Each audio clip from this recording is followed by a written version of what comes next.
So last night, we got a call this morning at 6:10 a.m. advising that someone had vandalized the crosses here at Robb Elementary School. The crosses have been placed here by family members of the victims to memorial or to make memorial of their families who they lost here.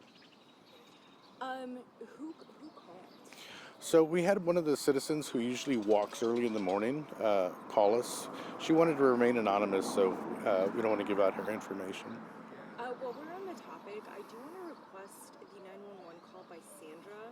I know she had one. I don't know if there's any way that you guys can pull that audio. Sure, we can provide any 911 calls or any kind of record that came in this morning if that's something you'd like. Sure. Yes, yeah. So the one specifically from Sandra, because I know she called and she has pictures of when they were vandalized.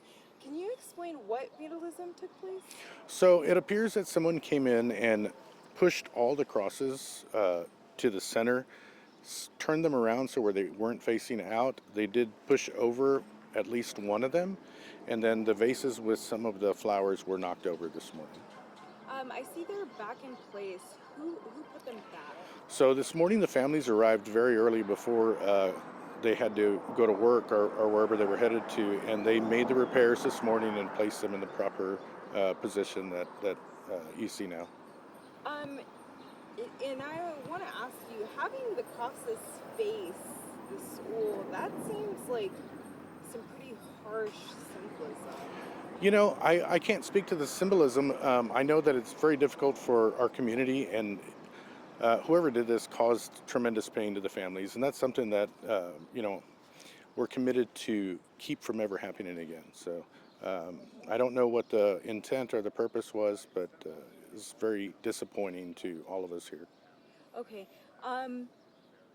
Everybody is asking, how could have this happened if there is a DPS trooper here 24/7? Could you kind of, I know you're not DPS, but what do you know about that?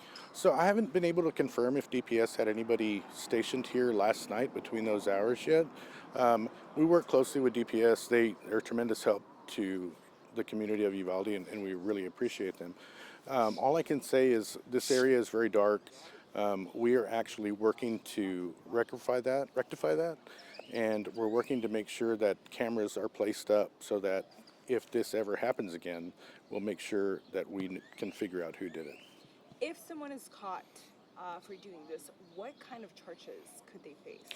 So, this is something that goes beyond what criminal charges we can actually file on them. This is something that affects our community tremendously, and that's what we're focused on.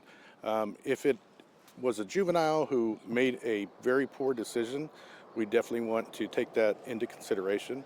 If it's an adult who should have known better, we're definitely going to see what offense we can file. We'll work with our prosecutors, and we'll make sure that everything we possibly can file on them is done.